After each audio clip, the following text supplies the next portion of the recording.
ဒီကနေ့တော့ကျွန်တော်ကျေးဇူးတော်စိတ်အကြောင်းကိုပဲဝေငှချင်ကျေးဇူးတော်စိတ်လူတယောက်ရဲ့အသက်တာမှာအရေးကြီးတာစိတ်ဖြစ်တယ်။တနည်းအားဖြင့်ပြောရဆိုရင်စိတ်ဆိုတာဟာ inner being or inner self အဲ့ဒါအရေးကြီးဆုံးဖြစ်တယ်။ဘာကြောင့်လဲဆိုလို့ရှိရင်စကားလုံးလေးတစ်လုံးကျွန်တော်သိတဲ့ဘောကြတယ်။လူတယောက်ဟာတဲ့သူ့ရဲ့ size ကအရေးမကြီးဘူးလေ။သူ့ရဲ့ body size ကအရေးမကြီးဘူးလေ။သူ့ရဲ့ heart size of his heart is matter ။တကယ်အရေးကြီးတာကနှလုံးသားဖြစ်တယ်ခန္ဓာကိုယ်ကြီးဘလောက်ပဲကြီးပေမဲ့နှလုံးသားကျဉ်းမြောင်းနေရင်အဓိပ္ပာယ်မရှိခန္ဓာကိုယ်ဘလောက်ပဲချုံမောလှပနေပေမဲ့နှလုံးသားမှားယွင်းဖောက်ပြန်နေဘာမှအဓိပ္ပာယ်မရှိဘူးအဲကြောင့်ကျမ်းစာကျွန်တော်တို့ကိုပြောတယ်အဲ့ဒီ inner being လို့ပြောတဲ့ခါမှာစကားလုံးလေးတွေရှိတယ် heart တို့ mind တို့ thought တို့attitude တို့ motive ဒီစကားလုံးလေးရှိ heart ဆိုတာကနှလုံးသားအခုကျွန်တော်တို့စိတ်ထဲမှာကျွန်တော်တို့အသိတရားထဲမှာရှိတဲ့အရာနဲ့ကျွန်တော်တို့နှလုံးသားထဲမှာရှိတဲ့အရာလက်တွေ့ဘယ်အရာကိုကျွန်တော်တို့အကောင့်ထဲပေါ်တယ်လဲကျွန်တော်ကလေးမျိုးမှာနေတော့ကကျွန်တော်မိတ်ဆွေတင်းတော်လူကြီးတယောက်မျက်ရည်နဲ့လာပြီးဆရာဆုတောင်းပေးပါဘာဖြစ်လို့ကျွန်တော်သမီးလည်းဆုတောင်းပေးပါကျွန်တော်လည်းသိတယ်သူ့သမီးလေးကအရင်ချောမောလှပါအပြိုစစ်နေဖြစ်ဒါပေမဲ့သူကဘသူ့ကိုသွားကြိုက်တယ်ဆိုရင်ကားသမားတယောက်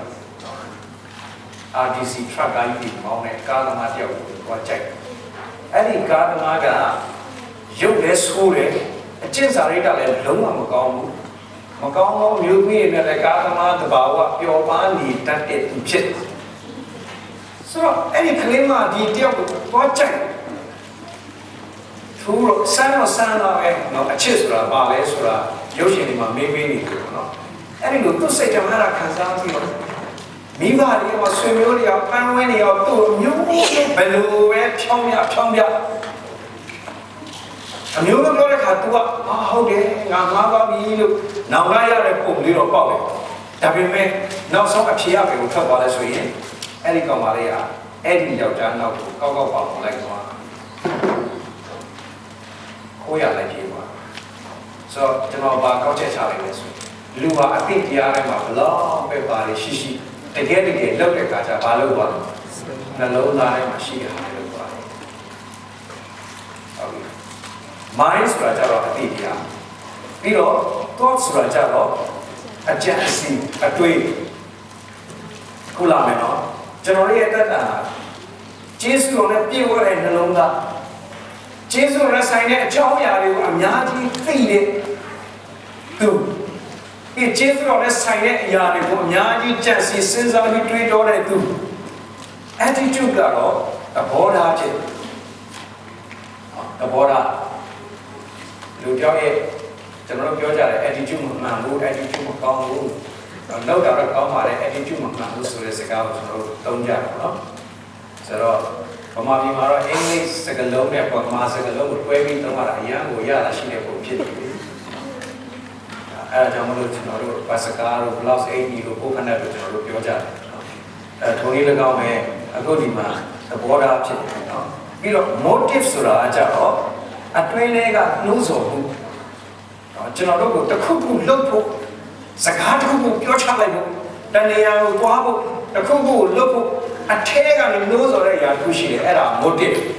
နော်ဆိုတော့ကောင်းပြီအဲ့ဒါကျွန်တော်တို့ရဲ့အတွင်းတဲ့ဖြစ်တယ်တွေ့ရအဲ့တော့အဲ့ဒီအတွင်းတဲ့ဒီကနေ့ကျေးဇူးတော်နှလုံးသားကျေးဇူးတော်တိတရားကျေးဇူးတော်အကြံစီအတွင်းမြင်ကျေးဇူးတော်သဘောထားကျေးဇူးတော်နှိုးဆော်နေတဲ့အရာဖြစ်ဖို့အတွက်ကျွန်တော်အထူးသဖြင့်ဒီနေ့တိုက်လို့နှိုးဆော်ချင်တယ်။ဘာကြောင့်လဲဒီကြောင့်ပိုက်လို့ကျွန်တော်တို့အစီအစဉ်ပါတယ်။ဖျားခြင်းရှိမှာအိုးများစွာထိုက်တော့လူရဲ့နေတဲ့ရှင်သဘောတည်းတော့မဟုတ်ပြန်တဲ့စီကတော်အစားဆင်းခြင်းရှိတော့စိတ်နှလုံးအတွင်းလူဖြစ်စေတာပေါ့။ကျမ်းစာအပေါ်ယံသိမစံနေအပေါ်ယံတွေကိုသိမလိုက်စိတ်နှလုံးရဲ့အတွင်းလူဖြစ်ပါ ကယ်စိတ်နဲ့ရေးချင်တချို့တွေပေါင်းလာတာကြာပြီကျွန်တော်ကြောက်စိတ်မသိတချို့လင်မယားတွေကတော့အော်တယ်တော်တော်ကြာပြီးပေါင်းတယ်ဒါပေမဲ့ဆရာရဲ့တဲ့သူ့စိတ်ကျွန်တော်ဒီနေ့ထိနားမလဲဘာဖြစ်လို့စိတ်ကထူးဆန်းတဲ့အိမ်ဖြစ်တယ်လူရတဲ့တယောက်ပေါင်းတဲ့အခါကျရင်အပေါ်ရန်နဲ့ပေါင်းတဲ့ဖယားကိုကိုးကွယ်တာတော့မှအပေါ်ရန်နဲ့ကိုးကွယ်ဖယားကောင်းထဲမှာကျွန်တော်အခုကျွန်တော်မေးချင်ကျွန်တော်ဖယားကောင်းထဲမှာလက်တွေပါလေမြောက်ပြီးတော့ဝိပုကိုးကွယ်ဖို့အတွက်ကျွန်တော်တို့အတင်းတော်မှာစီတာပိတ်တွေဟာမရှိပါဘူးမမြောက်ချင်တဲ့လူလည်းအတင်းမြောက်ပါလို့မပြောပါဘူးတချို့တွေကအားရပါရခုံပေါက်ပြီးတော့ခါရလက်ပုတ်ပြီးအားရတယ်ခုံမရတဲ့ကိစ္စမရှိဘူးဝိတ်တွေပါကြားတာကောင်းတယ်တချို့ကြတော့လေဆရာပြောတော့ကျွန်တော်တို့လည်းလက်ပုတ်ကလည်း TV အဲ့လိုမလို့ဘူးလေကျွန်တော်တက်တိုင်နေရတဲ့ဆိုရင်တော့မှဒီလောက်ဆိုရတယ်ကိစ္စမရှိရအဲ့တော့အဲ့ဒီဟန်ပါအမူအရာထက်ဘယ်ဟာကပိုရင်းကြီးလဲနော်အဲ့တော့ကျွန်တော်အဓိကအားလုံးဒီနေ့တိုက်တွန်းခြင်းလေစိတ်လုံးရဲ့အတွင်းလူဖြစ်ကြအပေါ်ရဆန်နဲ့အပြင်လောကပုံသဏ္ဍာန်နဲ့အဲ့ဒါတွေနဲ့မကြည့်အတွင်းသဘောတော့အခုခုဒီမှာရှိတဲ့လူကိုသေချာကြည့်ပါသူ့ရဲ့အတွင်းသဘောတွေလို့ရှိတယ်ကြည့်အပေါ်ရရုပ်ကိုမကြည့်နဲ့တော့အသားဖြူတာမင်းတော့မကြည့်နဲ့စပင်းရှိတာကိုတော့မကြည့်နဲ့ရှင်းရောင်နေဘလောင်းနေအမဲတွေမကြည့်နဲ့နဖူးပြောင်းလာနေမပြောင်းလာနေမကြည့်နဲ့ဘာအင်းကြီးလည်းမကြည့်နဲ့အတွင်းသဘောတွေကြည့်ရှင်ပေထုကဒီစကားကိုပြောတာအထူးသဖြင့်မိန်းမတွေကိုပြောတာဒီစကားအမျိုးသမီးများအလှပြတဲ့နေရာမှာ generally ပေါ့နော်တိတ်ပြီးဝါသနာပါကြအဲ့ဒါမှားတယ်လို့ဆိုလို့ပေါ့ပြင်မှာကောင်းပါတယ်မကောင်းဘူးလို့ပြောဘူးတချို့ယောက်ျားတွေဆိုအမျိုးသမီးရှုံးတဲ့လူတောင်ရှိပါတယ်အဲ့ဒါတော့လည်းခဏတော့ထူးခြားတဲ့ယောက်ျားတွေပေါ့နော်ဆိုတော့ကောင်းပြီအဲ့တော့အဲ့ဒီလိုပြင်ဆင်တာနဲ့စာရင်တဲ့ဘာကိုပြင်ဆင်မှကိုရေးကြည့်တယ်အတွင်းထဲကရေးကြည့်တယ်အတွင်းထဲကပို့ပြီးရေးကြည့်တယ်အတွင်းထဲမှာနူးညံ့နေတဲ့ချက်ကျွန်တော်သိတော့ဆိုများသောအားဖြင့်အမျိုးသမီးတွေရဲ့အရေးသွေးရပြမှာပေါ်ပြလို့ဆိုနူးညံ့ခြင်းနဲ့နေတဲ့ချက်ဒါပေမဲ့များသောအားဖြင့်အခုခေတ်မှာအမျိုးသမီးတွေကိုကြည့်တဲ့အခါဘာတွေ့ရလဲကျန်းကျန်းချင်းနဲ့ hot ဖြစ်ချင်ဘာလို့လဲဆိုတော့ယောက်ျားတွေကလည်း hot ဖြစ်တာမှကြိုက်လာတော့မသိဘူးဒါပေမဲ့အခုဒီနေ့ပြောနေတာယောက်ျားမိန်းမကိစ္စပြောတာမဟုတ်ဘူးယောက်ျားပဲဖြစ်ဖြစ်မိန်းမပဲဖြစ်ဖြစ်အတွင်းထဲမှာနူးညံ့ခြင်းနဲ့ငြိမ်သက်ခြင်းရှိဖို့လိုတယ်အခင်ဆိုပါပြောတယ်ငါသည်တိမ်မွေးနူးညံ့သောသဘောရှိ I am lowly and meekness in heart ပြင်မှာတော့ဒါကြောင့်ကျွန်တော်တို့ရဲ့အတွင်းသဘောတွေကျမ်းတမ်းနေတာထောင်လွှားနေတာကျွန်တော်တို့ရဲ့အတွင်းသဘောတွေကယိုယွင်းနေတာဟောက်ပြန်နေတာအဲ့ဒါကိုကျွန်တော်တို့ပြန်ပြီးဆင်ခြင်ဖို့လိုတယ်လူကတော့တကယ်လောက်တဲ့ခါကျကျမ်းစာတွေဘလောက်သင်ထားတာမိလူကြီးမိဘတွေဘလောက်ဆုံးမတကယ်လောက်တဲ့ခါပါပဲလို့ပြောတယ်အထဲမှာရှိတာပဲလို့ပြောတယ်အဲ့ဒီအတွင်းသဘောရင်းရှိတယ်ကောင်းပြီကျွန်တော်တို့ရဲ့အတွင်းသဘောဒီကျွန်တော်တို့ရဲ့အတွင်းစိတ်ဒီဂျေစုတော်စိတ်ဖြစ်ဖို့လိုတယ်ဒါကြောင့်ဘုရားခင်ဘုန်းတော်ကိုထင်ရှားစေတော်သူဟာဘယ်သူလဲလို့မေးရင်ဘာစိတ်နဲ့အသက်ရှင်နေတဲ့လူလဲဆိုတာရေးကြည့်တယ်ဂျေစုတော်စိတ်နဲ့အသက်ရှင်နေတော်ဖြစ်တယ်အဲ့ဒီဂျေစုတော်စိတ်နဲ့စန့်ကျင်တဲ့စိတ်နှစ်ခုရှိတယ်အဲ့ဒါပါလဲဆိုတော့အပြစ်စိတ်နဲ့ပညာစိတ်ဒီနေ့လူပေါင်းများစွာအပြစ်စိတ်နဲ့တွာလာပြီးကျင့်တယ်စိတ်နှလုံးထဲမှာအပြစ်တရားရဲ့တောင်းဆိုမှုတွေလို့ဆိုမှုတွေထဲမှာပဲကျင့်တယ်ဒါပေမဲ့တချို့တွေကတော့အပြစ်စိတ်ထက်စာရင်ပညာစိတ်နဲ့အသက်ရှင်နေတယ်အဲ့ဒါကျွန်တော်နောက်ပြီးတော့အသေးစိတ်ပြန်ရှင်းပြပါမယ်ညာတော့အဖြစ်လူဆိုးတွေအပြစ်စိတ်နဲ့အသက်ရှင်လူကောင်းတွေပညာစိတ်နဲ့အသက်ရှင်ကျွန်တော်တို့တပတ်လုံးအပြစ်စိတ်နဲ့အသက်ရှင်တနေ့တွေရောက်တဲ့ခါကျတော့ပညာစိတ်လေးနဲ့ပြန်ပြီးအသက်ရှင်ဘုရားခင်အဲ့ဒါလေးကိုလိုချင် mà lô trên này có trong chán sao bảo cho rồi tên đâu cũng là xây nó lô ắt tích in tập bó ắt tích được quên nào bị được rồi any xây tập bó thì Jesus nó xây tập bó chứ nên nhà phim cho mà số Jesus nó xây tập bó thì when you begin to say it a piece xây nhà piece nhà xây thì sao đi được đi xây chứ anh đã cũng nói bài chán là rồi đấy có mình chán sao là piece xây nhà bắt tay vào cho là số ngàn đô thì sao đi được cái này chơi lại đó cả a piece sát xây nó xây được piece nhà piece piece bao nhiêu thì trên đây anh nói đến đâu quan gì trong ngàn đô thì quên ngàn nhà này có mình đi đi mỗi sự việc ấy vậy thì này tụi mình phải suy khổ ra đi học bien ra đi tụi mình làm nhà phải mà ra đi bây giờ mặt nhà suy qua lâu ra đi lấy nhà bù đi em làm gì vậy vậy thì à thôi là áp dụng này sát sanh đóအဲ့ဒါတွေကငါတို့ရဲ့ကိုယ်အင်္ဂါများမှာပြုပြင်တတ်တယ်ဆိုတော့အဲ့ဒီအပြစ်နဲ့ဆိုင်တဲ့စိတ်တွေကကျွန်တော်တို့ရဲ့ကိုယ်အင်္ဂါတွေကို control လုပ်သွားတယ်အဲ့တော့ကျွန်တော်တို့အပြစ်တရားတွေမှာဆက်လက်ပြီးကျင့်တယ်။ကောင်းပြီနောက်ကျမ်းပိုက်တစ်ခု။ကြာသူဖတ်ရအောင်။တရားသခင်ကိုပြစ်မှားတယ်။သူတို့ကိုပြစ်မှားတယ်ကိုယ်စိတ်တော်ကိုယ်၌ပြစ်တင်နေစိတ်ရင်းလို့ကြောင့်အကျွန်တော်တို့ဒုက္ခအဖြစ်စိတ်နဲ့တက်ရှင်တဲ့ခါကျတော့ဘုသူ့ကိုပြစ်မှားတယ်။ဖယားသခင်ကိုပြစ်မှားတယ်။ဖယားသခင်ကိုပြစ်မှားရုံနဲ့မကောက်ဘူးဘုသူတွေကထပ်ပြီးပြစ်မှားလဲဆိုတော့ကိုယ်နဲ့ဆက်ဆိုင်တဲ့လူတွေကိုထပ်ပြီးတော့ပြစ်မှားတော့တာ။ကောင်းပြီ။အဲ့တော့အဲ့ဒီလိုမပြစ်မှားရဖယားသခင်ကိုပြစ်မှားပါပြီ။သူတစ်ပါးတို့ကိုပြစ်မှားမိပါပြီလို့လူများကပြလာပြစ်တင်တာမဟုတ်ဘဲနဲ့ကိုပြန်ပြီးတော့အဖြစ်တင်တဲ့လူမဖြစ်ရလေအောင်အဖြစ်တင်ခွင့်နဲ့ကင်းလို့မြည်အကြောင်းကျွန်ုပ်ဒီကြိုးစားအားထုတ်ပါကျွန်တော်တို့အဲ့စကားလေးကိုရှင်းပြမယ်ဖခင်ကမပြစ်မှားမိအောင်တခြားလူတွေကိုမပြစ်မှားမိအောင်ငါအကောင်းဆုံးကိုအဖြစ်တင်စိတ်နဲ့ကင်းလို့ငါကြိုးစားအသက်ရှင်နေတယ်လို့ပြောတော်သူဟာဘာစိတ်နဲ့အသက်ရှင်နေတဲ့လူဘာစိတ်နဲ့အသက်ရှင်နေတဲ့လူလဲအပြစ်စိတ်နဲ့အသက်ရှင်နေတဲ့လူလားကျေးဇူးတော်စိတ်နဲ့အသက်ရှင်နေတဲ့လူလားဟုတ်တယ်အပြစ်စိတ်နဲ့အသက်ရှင်နေတာမဟုတ်ဘူးကျေးဇူးတော်စိတ်လည်းမဟုတ်ဘူးအဲ့ဒါပြည့်ညတ်စိတ်ဖြစ်နောက်အကောင်းဆုံးဖြစ်ရှင်တယ်ဆိုပြီးတော့အကောင်းဆုံးကြိုးစားပြီးတော့အမှားကင်းအောင်သူများကိုလည်းမထိခိုက်ဖယားကိုလည်းမထိခိုက်ငါအကောင်းဆုံးကြိုးစားပြီးသက်ရှင်အကျွန်ုပ်ဒီကြိုးစားအားထုတ်ပါဤလို့ပြောကြတဲ့အဲ့ဒါပညာစိတ်ဖြစ်တယ်ပြောကျမ်းစာကအဖြစ်စိတ်နဲ့ပညာစိတ်ကြောင့်ပြောတယ်ကောင်းပြီဒါဆိုရင်ရှင်မာကုခရစ်ဝင်ခန်းကြီး9ငယ်21ကနေ22ကိုဖတ်တဲ့အခါမှာကျွန်တော်ရဲ့စိတ်နှလုံးကိုကျမ်းစာဓာတ်မှရိုက်ထားတယ်အခုပြပါမယ်နော်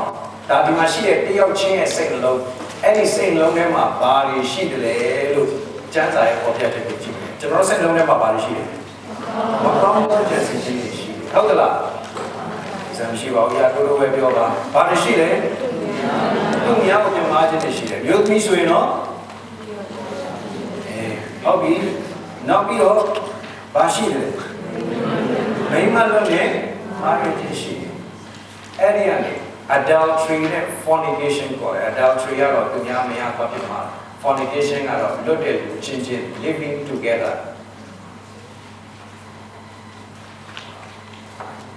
out of marriage boundary ဒါမဲ့အဲ့ဒါကျွန်တော်တို့ထဲမှာရှိတယ်လို့ပြောနေလူသက်ကိုတတ်ချင်းရှိတယ်ဒုစရကိုချင်းရှိတယ်လောဘလူကြီးချင်းရှိတယ်နောက်ကရှိတယ်အနာလူချင်းရှိတယ်လက်စားချင်းရှိတယ်ဟုတ်ပြီယူစုချင်းရှိတယ်ပြီးတော့အာမဆော ပြီးတော့နှလုံးယောဂတချို့ကဂုဏ်ယူတယ်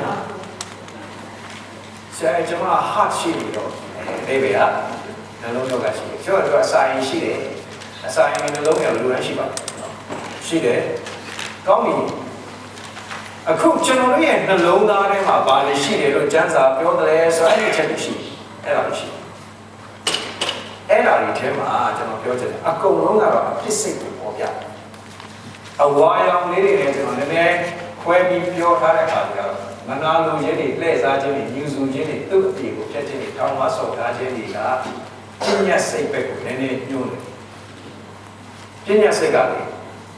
ကိုမကောင်းဘူးလို့ထင်တဲ့လူဘုရားအထုံးကြီးပေးလိုက်မနာလိုဘူးကြိုက်ပညာစိတ်ကလေကိုယ်အထဲမှာဘလို့ပဲမကောင်းပေမဲ့ကောင်းအောင်ကိုယ်ကနေအကောင်းဆုံးကြိုးစားပြီးဖုံးဝေတယ်ပညာစိတ်ကလေအမြဲတမ်းညှူဆူနေတယ်ကိုကောင်းတယ်လို့မကောင်းတဲ့လူကအမြဲတမ်းညှူဆူပညာစိတ်ကကိုကောင်းတယ်လို့မကောင်းတဲ့လူရဲ့အသေးကိုအမြဲတစေဖြတ်တယ်ကိုကောင်းတယ်ဆိုပြီးတော့ထောင်လွှားစော်ကားတတ်တဲ့သဘောရှိတယ်ဒါကြောင့်ကျွန်တော်ရဲ့နှလုံးသားထဲမှာအပြစ်စိတ်နဲ့ပညာစိတ်ရှိဒါကျွန်တော်တို့ရဲ့နှလုံးသားဖြစ်တယ်ကြည့်လိုက်စီတော့စိတ်နှလုံးသည်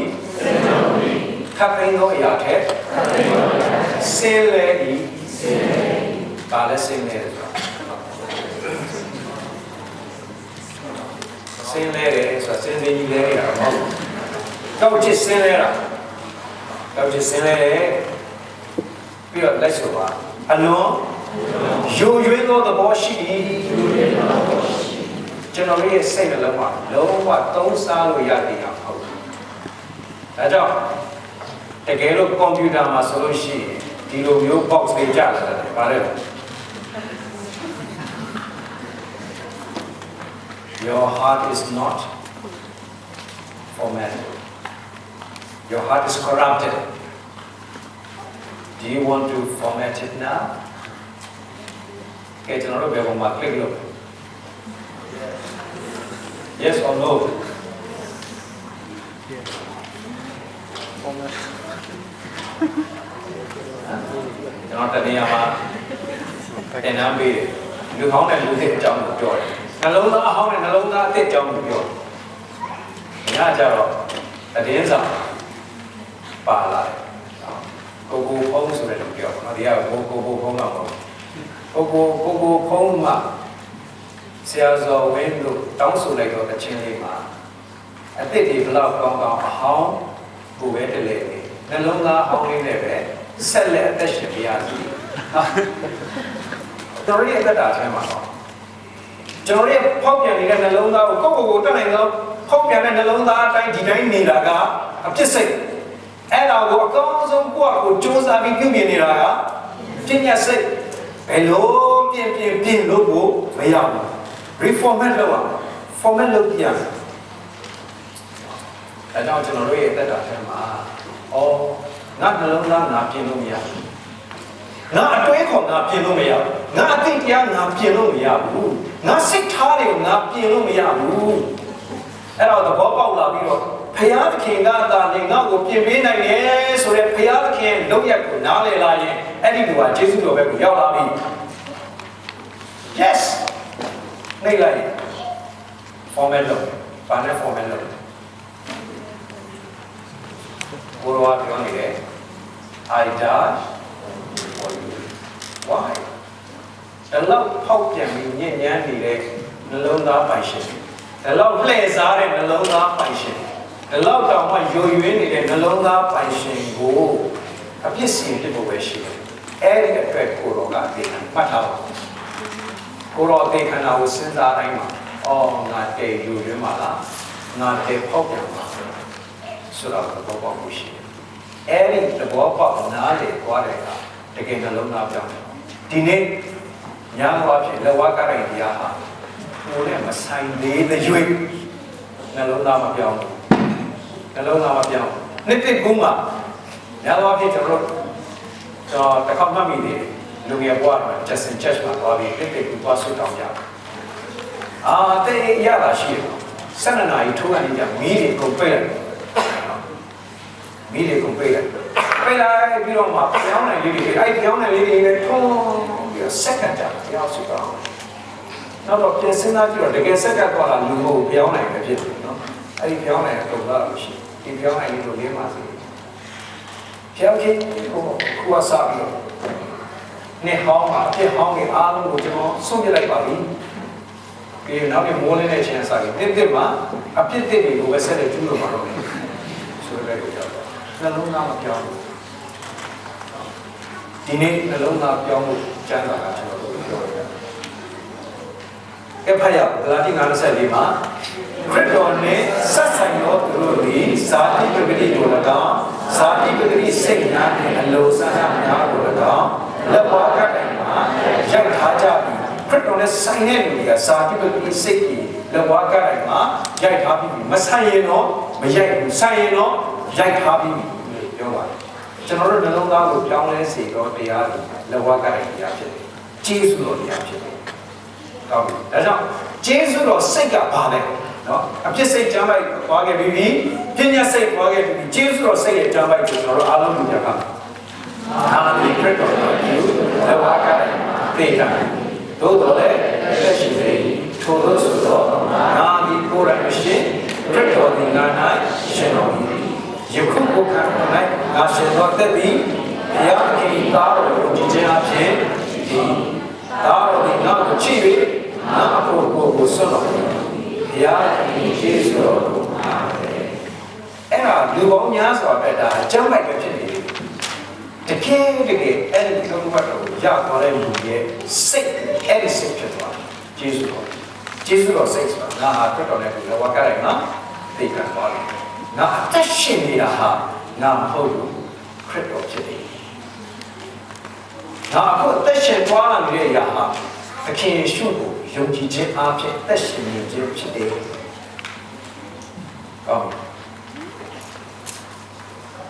ခမန်းကြည့်ပါဘူးဖြစ်မယ်ဒါဘယ်ပုဂ္ဂိုလ်ဖြစ်နိုင်ဆွပြပြနဲ့အဖေးပြန်လာဆိုတော့ဘယ်ပုဂ္ဂိုလ်ဖြစ်လဲဒါကြီးလားတားငယ်လားတားငယ်ဟောတော့ဒါကြီးတားငယ်မဟုတ်တာအကြီးလားတားငယ်ဟုတ်ပြီကဲကျွန်တော်ဆွေးနွေးမယ်တားအငယ်ကအဖေးအိမ်ကနေထွက်သွားတယ်ဘာစိတ်နဲ့ထွက်သွားလဲဟုတ်ပြီဘာစိတ်နဲ့ထွက်သွားလဲအဖြစ်စိတ်နဲ့ထွက်သွားတယ်အပြစ်စိတ်ရှိတဲ့လူကအဖေနာမှနေရတာလွတ်လာဘိုးကြီးနဲ့တင်းကြိုက်ဘိုးကြီးနာမှနေရတာတိတ်ပြီးတော့မမိုက်ဘူး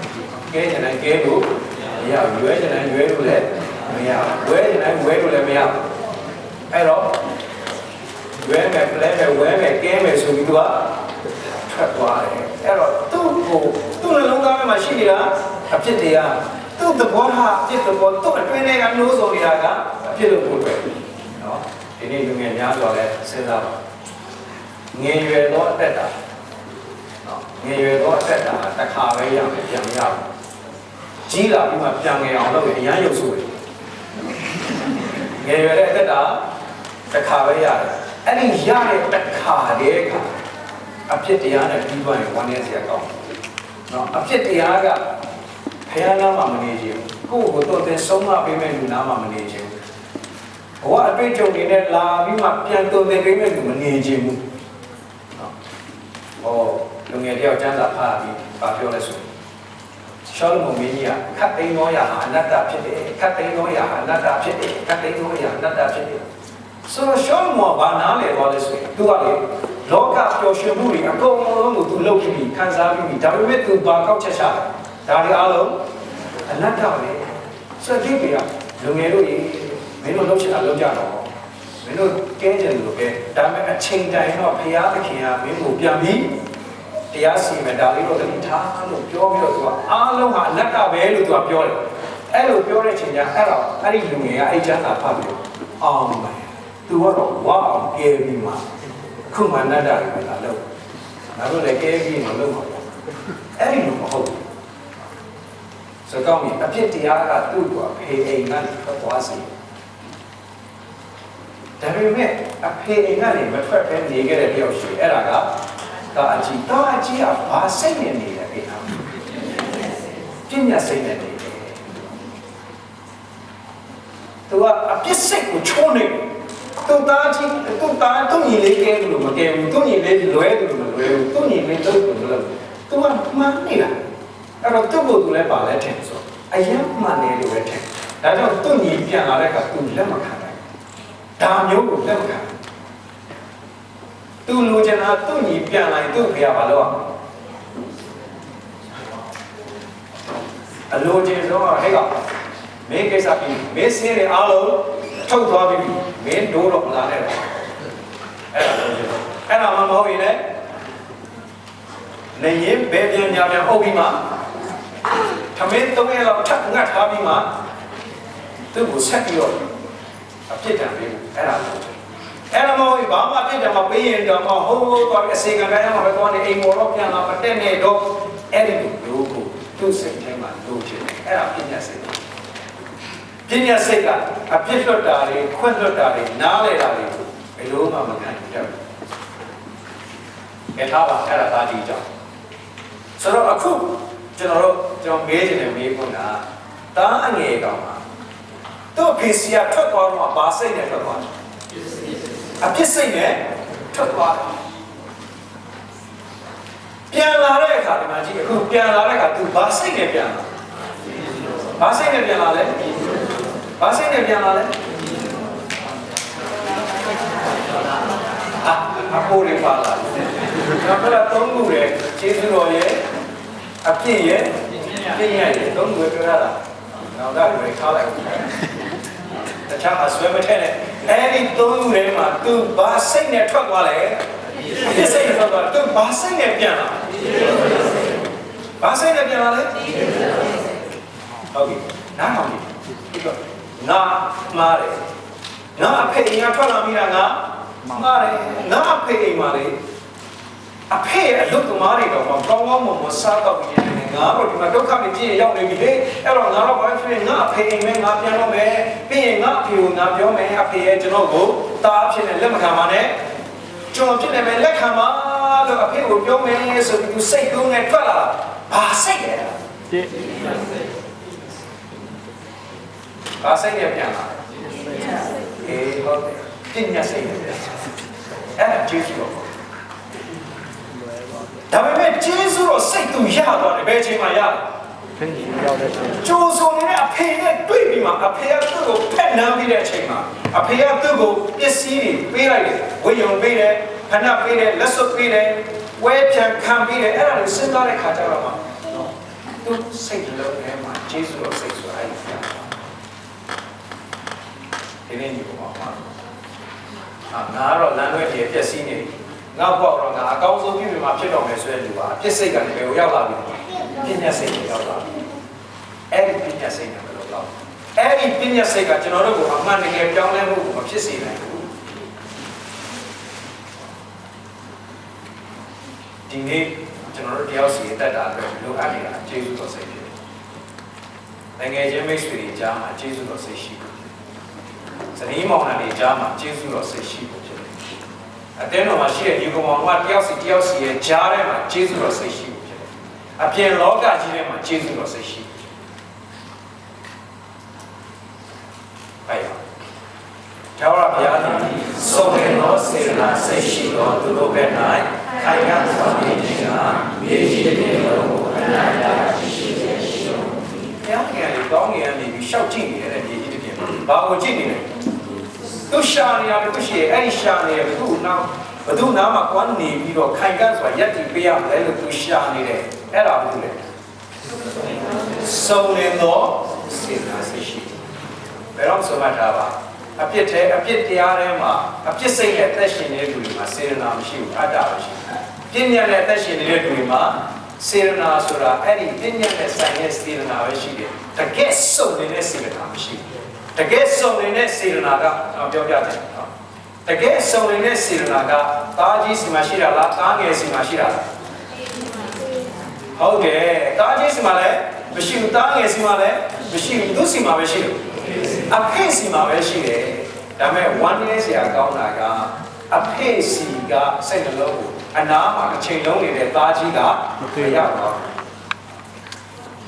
သားအငယ်ကတော့အဲ့ဒီစိတ်နှလုံးကိုရသွားဒီနေ့ညမှာဖခင်ကကိုယ့်ကိုဘလောက်ချစ်တယ်ဖခင်ကကိုယ့်ကိုဘလောက်ဖတ်တယ်ဖခင်ကကိုယ့်ကိုဘလောက်နားလေတယ်ဖခင်ကကိုယ့်ကိုဘလောက်ကျေးဇူးပြုတယ်ဆိုတာအကျွမ်းမဲ့နားလေသွားတဲ့လူပါကျေးဇူးတော်စိတ်ကိုရသွားတယ်ဖြစ်တယ်အဲ့ဒါရသွားတဲ့လူကအတွင်းထဲမှာရှိသွားတာကစုံလင်သောစေတနာစိတ်ရှိသွားတယ်အဲ့ဒါကျေးဇူးတော်စိတ်ဖြစ်တယ်ကျေးဇူးတော်စိတ်ဟာရယူလို့တဲ့စိတ်မဟုတ်ဘူးပေးမယ်ဆိုတဲ့စိတ်ဖြစ်တော့အဲ့တော့ကျွန်တော်တို့နှလုံးသားကျွန်တော်တို့အသိတရားကျွန်တော်ရဲ့အကြံစီအတွေ့ကျွန်တော်ရဲ့သဘောထားကျွန်တော်ရဲ့အတွင်းနှိုးဆော်မှုတွေဟာအဖြစ်လားပညာလားကျေးဇူးတော်လားအဲ့ဒါကိုကျွန်တော်တို့ပြန်လည်ပြီးစဉ်းကျင်ဖို့ဖြစ်တယ်နော်ဒီဘုံချုပ်ပိုင်းပြောတယ်ကောင်းပြီကျမ်းစာပြောတယ်ယခုတွင်ယုံကြည်ခြင်းညှော်လဲခြင်းချစ်ခြင်းဒါဆိုရင်ကျေးဇူးတော်စိတ်ဆိုတာဘယ်လိုစိတ်ပြောလဲယုံကြည်သောစိတ်ညှော်လဲသောစိတ်ချစ်သောစိတ်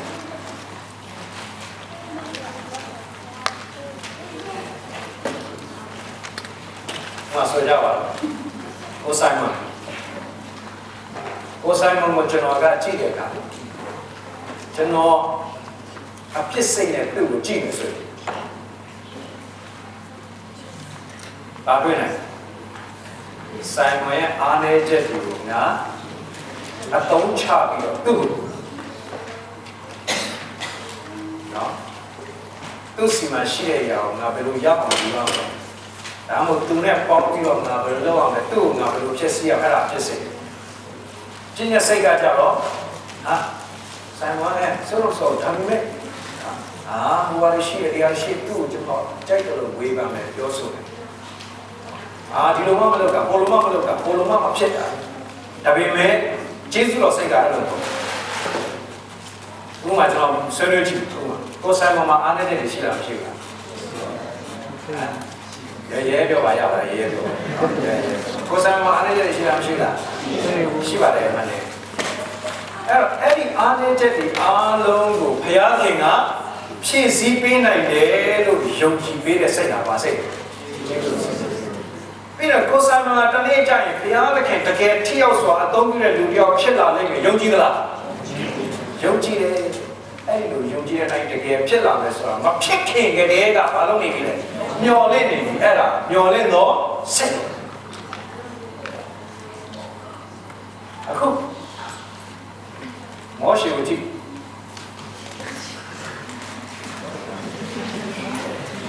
ဒါပြောင်းလဲတဲ့လက္ခဏာရှေ့ခေတ်တုန်းကအလူတွေကယောဂပြောက်သွားတဲ့အခါဘာလို့သူတို့မွေးတွေကုန်ရိပ်ကြရတယ်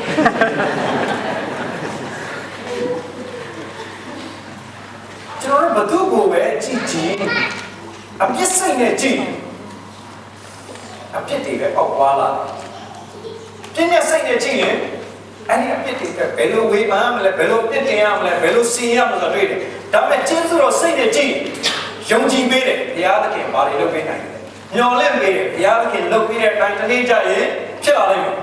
အဲဒီလိုယုံကြည်မျော်လင့်နေစေမှာပဲလေမောရှေကိုကြည့်ရင်နဲ့ဘာဖြစ်နေလဲ